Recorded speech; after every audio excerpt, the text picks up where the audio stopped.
Entonces, lo primero es abra el bagaje, déjenme ver qué trae, ¿no? Y casi siempre me encuentro con culpas.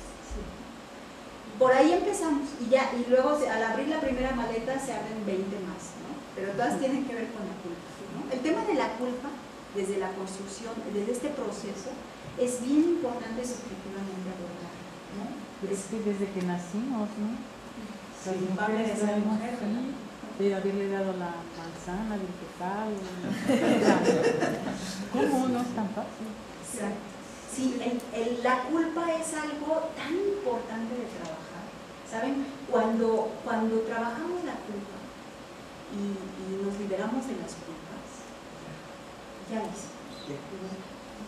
O sea, somos felices. Entonces, yo creo que esta parte es bien importante, ¿no? Es cómo queda impregnado este proceso deficitario, este problema, cómo queda impregnado en la subjetividad y cómo se traduce en culpas constantemente. Y entonces, eso cómo es un obstáculo a la vez para poder generar nuevos desarrollos, porque si nos sentimos culpables, ¿cómo vamos a seguir generando nuevos desarrollos si estamos siempre en esta contradicción entre el ser y no ser, ¿verdad? Entonces, creo que esta es una beta importante de lo que sería estudiar desde esta perspectiva cuestiones de género. Pero, doctora, relacionado con esta culpa, esta representación que se tiene de culpa, ¿no? Y ser y no ser,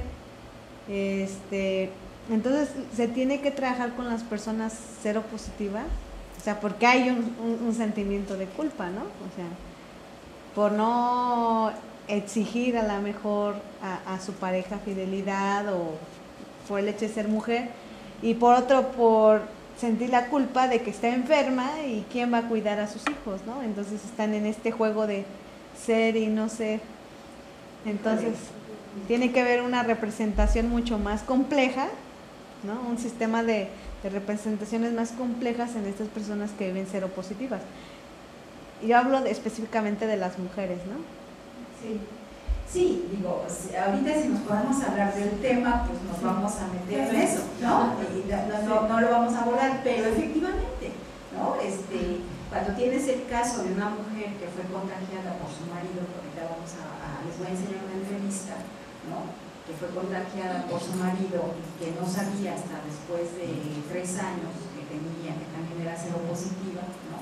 Y que además el marido ya se fue, ya se murió, y ahora ella se queda con el paquete de los hijos pequeños. Pues imagínense lo que pasa ahí, pero encima se siente culpable porque se va a morir. No se siente mal porque se va a morir, se siente mal porque ¿qué va a pasar con sus hijos? ¿Sí? Ella no importa a ella, el que ella se vaya no importa, lo que importa es sus hijos. Y la ansiedad, la angustia, todo lo que le sucede tiene que ver con relación a la función de cuidarlo. Y ahí estamos. Es tremendo. Pero bueno, sí, o sea, la culpa es algo que hay que trabajar mucho. Entonces no se sientan culpables.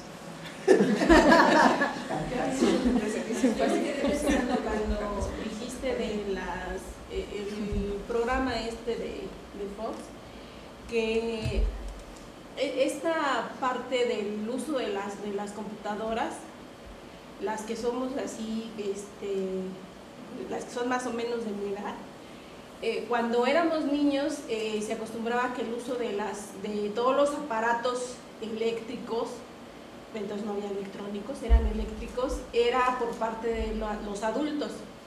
La televisión la prendían los adultos, el estéreo, las consolotas esas las prendían los adultos, y no se permitía que los niños los usaran, ¿no? Entonces, eso también actualmente tiene que ver con las personas que somos pues más o menos que son de mi edad, porque quedó esa parte, ¿no? El temor, porque siempre decían, es que lo vas a descomponer, espérate, se va a descomponer, que vas a rayar el disco y cosas así, ¿no? Entonces ese cierto temor. Ahora mi pregunta es, ¿esto sería una representación social? Este temor que se tiene al uso de la tecnología, pensaría que no es exactamente una representación social, ¿no? Ese es un aprendizaje, ¿no? Equivocado, ¿no? Que podríamos calificar como un aprendizaje, pero no es una representación social, es un aprendizaje y que nos llevaron a eso, a estar limitadas, ¿no? Porque las que tenemos hijas vemos cómo las niñas se relacionan con la tecnología, ¿no? Sí, nos enseñan, es alucinante, ¿no? O sea, no tienen ese miedo que a nosotros, digo, yo todavía sufro cuando se me piensa que se me va a perder el archivo, me la tuve el ataque de niño, y suele perderse por eso, ¿no? O sea, ¿qué relación establecemos? Ahí yo creo que es más bien, son esos aprendizajes equivocados, pero que no son representaciones sociales, no es una representación social. ¿Por qué no es una representación social? Porque no está exactamente, no es exactamente arraigado en la cultura. No es que se genere, no es que esa representación exactamente se genere cambios, ¿no? Sino es un aprendizaje que tuvimos y que no tiene aparentemente ningún impacto. Pero en el campo de la tecnología, de nuevas tecnologías, las representaciones sociales son importantes de analizar, ¿no? Por estas relaciones que se pueden establecer en nuevos procesos de comunicación desde otra dimensión, ¿sí me explico? Entonces, no necesariamente la ubicaría yo en la representación social.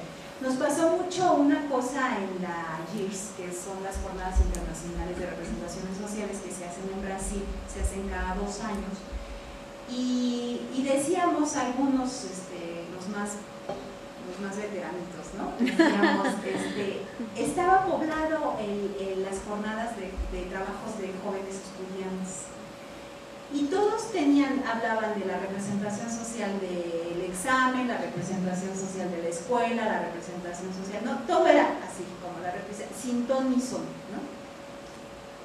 Se generaba tal cantidad de cosas que no eran necesariamente estudios de representación social. Porque un estudio de representaciones sociales es un estudio en donde es tan profundo, o sea, tienes que analizar el nivel de información, el nivel de campo social de interacción, la historicidad de la comunidad, los procesos de comunicación, la interacción que se da con el objeto.